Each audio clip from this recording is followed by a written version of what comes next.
familiaux. C'est quoi d'abord un conflit? Le conflit, c'est quelque chose où les gens ne s'entendent pas, un problème non résolu ou qu'on ne veut pas résoudre. Le conflit peut toujours arriver, mais on peut le résoudre.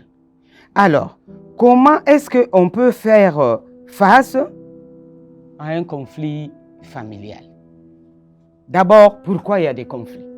Parce qu'il manque le dialogue, il manque le pardon surtout, maman Nancy.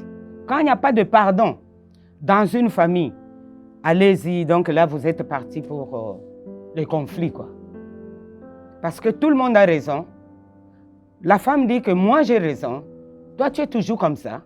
Et l'homme qui dit, moi je ne sais même pas ce qui m'a poussé à prendre ces genres des femmes qui n'écoutent pas. Et puis là, il commence et si c'est un chrétien, il commence à te répéter, Ephésiens 5 dit, femmes soyez soumises, et toi tu ne comprends rien. Et la femme est révoltée. Et des fois pour un petit truc de rien du tout qu'on pouvait résoudre. Alors, comment faire face? Quand il y a un conflit entre papa et maman, comme je viens de le dire, c'est comme l'éclipse, non? À moins que vous n'ayez pas encore des enfants. Quand il y a les enfants, c'est un problème. Les enfants, il y a de ces enfants qui prennent part pour maman et l'autre prend part pour papa. C'est encore un autre problème. On ne sait pas résoudre ce genre de problème. Alors là, il faut que quelqu'un des deux, l'homme qui ne dise pas que c'est moi le chef. D'abord, une famille, maman, Nancy, j'ai toujours dit ça. Une famille ou un couple où l'homme est toujours en train de répéter dans cette maison c'est qui le chef, dit qu'il y a un problème. Parce que le chef ne répète pas qu'il est chef, on sait qu'il est chef, le chef, on doit obéir, le chef. Donc ça ne sert à rien de chanter tous les jours que tu es chef, c'est-à-dire il y a quelque chose qui ne va pas. Alors, l'homme en ce moment-là, quand il regarde, il dit non, si je continue comme ça, parce que là vous avez appris d'abord à vous connaître. La famille, on doit se connaître. On sait que si je parle de telle manière, mon mari ne va pas accepter. Ma femme là, elle ne va pas être contente. Les enfants aussi. Alors, chacun accepte son tort. On s'humilie et on parle. Il y a de ces problèmes qui ont amené au divorce. Parce que vous avez gardé la rancune. Parce que vous n'avez pas résolu les conflits. Les conflits, dès qu'il est petit comme ça, résolvez-les. N'attendez pas et n'avalez pas un conflit. Et quand un autre va s'ajouter, c'est pour cela qu'il y a aussi d'adage, vous avez parlé d'adage, qu'une goutte d'eau fait déborder le vase. Donc, conflit sur conflit, conflit non résolu, il viendra un dernier conflit qui va constituer une goutte d'eau qui va faire déborder le vase. C'est comme ça qu'il y a des divorces. Il est écrit, maman, qu'une femme sage bâtit sa maison. Je reviens d'abord à la femme. Pourquoi? Parce que c'est elle la maman. C'est elle. L'amour maternel est différent. Une maman ne peut pas supporter voir son enfant n'est pas évolué. Je ne dis pas que le papa est mis de côté, non. Alors la femme sage, elle fait quoi? Elle cherche Dieu. Je suis servante de Dieu, je ne peux pas aller parler d'autres solutions. Parce que nous tous, nous sommes passés par les mêmes problèmes. Quand un enfant a un problème, vous cherchez Dieu, vous priez Dieu. C'est lui qui est l'initiateur. C'est lui, vous gardez tout simplement. Les enfants appartiennent à Dieu. Alors, vous retournez à celui-là, il va vous montrer pourquoi est-ce qu'il y a des problèmes dans la famille. Maman Nancy, il y a de ces problèmes où ils vivent les mêmes problèmes. C'est-à-dire, il y a de ces enfants qui arrêtent les études au même niveau, c'est-à-dire prenons 5e secondaire. Personne ne dépasse le 5e secondaire pour avoir le diplôme d'État. C'est-à-dire, il y a un problème spirituel. Tu ne vas pas aller critiquer tout le monde ou bien tu commences à insulter les enfants, surtout ne les insultez pas. C'est ça que nous faisons. C'est ça que nous commettons comme erreur. Donc toi, tu critiques l'enfant, tu le troubles, il est déjà traumatisé. Et puis tu vas dire, Bozalaka Mayel était Kaboui. Et puis vous, là, c'est quel genre d'enfant que le Seigneur m'a donné? Là, vous enfoncez les enfants. Il faut encourager les enfants qui sont dans des problèmes. Même s'il n'a pas réussi aux études, encouragez-le. Dites-lui que ça va aller. Accompagnez l'enfant. Cherchez Dieu pour savoir pourquoi est-ce que tes enfants-là ne dépassent pas un certain seuil. Amour familial. Nous savons qu'il y a d'abord l'amour entre les couples. N'est-ce pas? Père et mère. Ce n'est pas la même chose que l'amour que le papa a à l'endroit de ses enfants. il y a cet amour-là, du couple.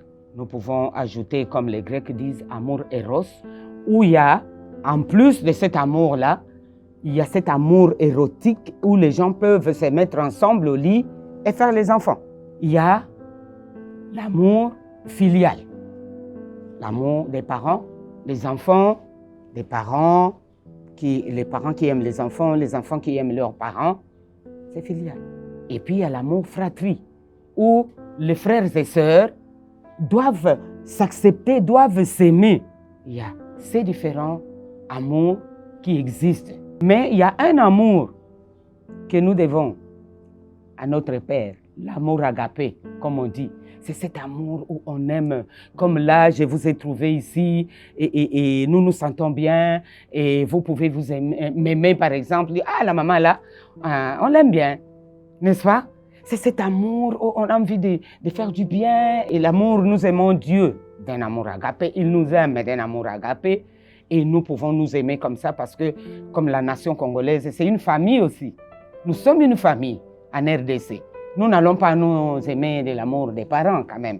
Une éducation trop sévère, les parents trop durs. Ils briment tellement les enfants que ces enfants-là, ils vont se sentir et ils ne vont pas bien évoluer. Parce qu'un enfant a besoin d'être corrigé, n'est-ce pas? On doit corriger un enfant. Parce qu'il doit sentir qu'il y a une responsabilité. Le père est là pour représenter l'autorité. Mais il n'est pas là pour brimer les enfants, pour les enfoncer. Et les enfants ne vont pas... C'est pour cela qu'aujourd'hui, il y a nos filles ou nos garçons, ils se marient, ils sentent que ça ne passe pas, il n'y a pas d'amour. Mais ce n'est pas sa faute. Il n'a pas vécu l'amour en famille. Il était seulement brimé, et le papa était sévère, la maman était sévère, personne ne lui disait un doux mot. Il suffit que l'enfant casse un verre. Au lieu de consoler l'enfant, lui dire « Eza makamboya kanango, moi nazana mbata, tu as cassé un verre ». Alors, l'enfant, il grandit dans la peur, il n'aura pas ces sentiments nobles qui est le bon amour, il peut évoluer en sachant qu'il arrive à un humain de commettre des erreurs. Et que quand on commet l'erreur, on corrige, on avance et ça aide l'enfant à bien avancer. Mais là, la sévérité, ça brime l'enfant, il ne peut pas bien évoluer. C'est pour cela qu'il y a beaucoup de problèmes dans certains couples et les gens ne comprennent pas. Vous vous aimez bien, nous étions bien, nous étions fiancés. Mais la personne n'a jamais connu un amour normal. Lui, il avait toujours peur, surtout les filles et même les garçons. Un garçon à qui on dit Robongate. Robongate, Ozalaka, Mayelete. Alors, il croit que Azaneka Mayelete. Donc, il ne fournit aucun effort, il a peur et tout ça. C'est vraiment, il y a beaucoup de mauvaises choses là-dedans. Beaucoup de conséquences. Les devoirs des enfants. Je crois que je venais de lire ça, maman, vous permettez. Les devoirs des enfants. D'abord, on dit enfants. Nous sommes dans Éphésiens 6. Obéissez à vos parents. Aujourd'hui, vous vous conviendrez avec moi qu'il n'y a pas beaucoup d'obéissance. Je ne sais pas pourquoi. Hein. On dirait que les enfants se sont révoltés, ils n'obéissent pas trop et il y a un problème. On dit enfants, obéissez à vos parents. On dit, honore ton père et ta mère. Entre parenthèses, c'est le premier commandement avec une promesse. La promesse, c'est que, afin que tu sois heureux et que tu vives longtemps sur la terre. Il y a beaucoup d'enfants, ils ne savent pas, hein? Tu étais enfant, tu grandis, mais les parents sont toujours là, tu restes toujours enfant. On ne dit pas que c'est un bébé, mais tu as droit d'honorer, de continuer à honorer.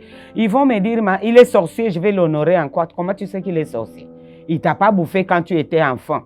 Il est sorcier maintenant. Continue à l'honorer. Dieu va te protéger. Mais tu auras la promesse de Dieu pour que tu vives longtemps et que tu sois heureux. Parce que toi aussi, tu ne recules pas. Chaque enfant aussi avance en âge. Il deviendra aussi parent. Et maintenant, qu'est-ce qui va se passer avec les enfants? Donc, les enfants doivent obéir aux parents.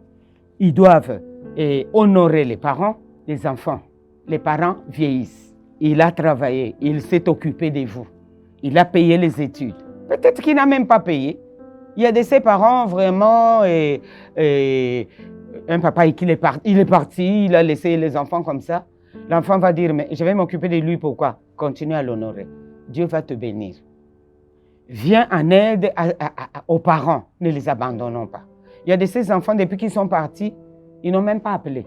Surtout ceux qui sont dans des pays étrangers. Ils n'appellent même pas les parents. Donc les enfants ont droit de prendre les parents en charge. Pas que papa qui travaille ou maman et tout ça, non, non, mais il arrive un temps où le papa ou la maman, les parents ont besoin de l'aide de leurs enfants. Aidons-les. Continuons. Enfin, nous, on est déjà des grands-parents et tout ça. Et donc, les enfants, ils ont le devoir, non seulement de continuer à aimer, mais d'obéir aux parents, de leur venir en aide et de les honorer.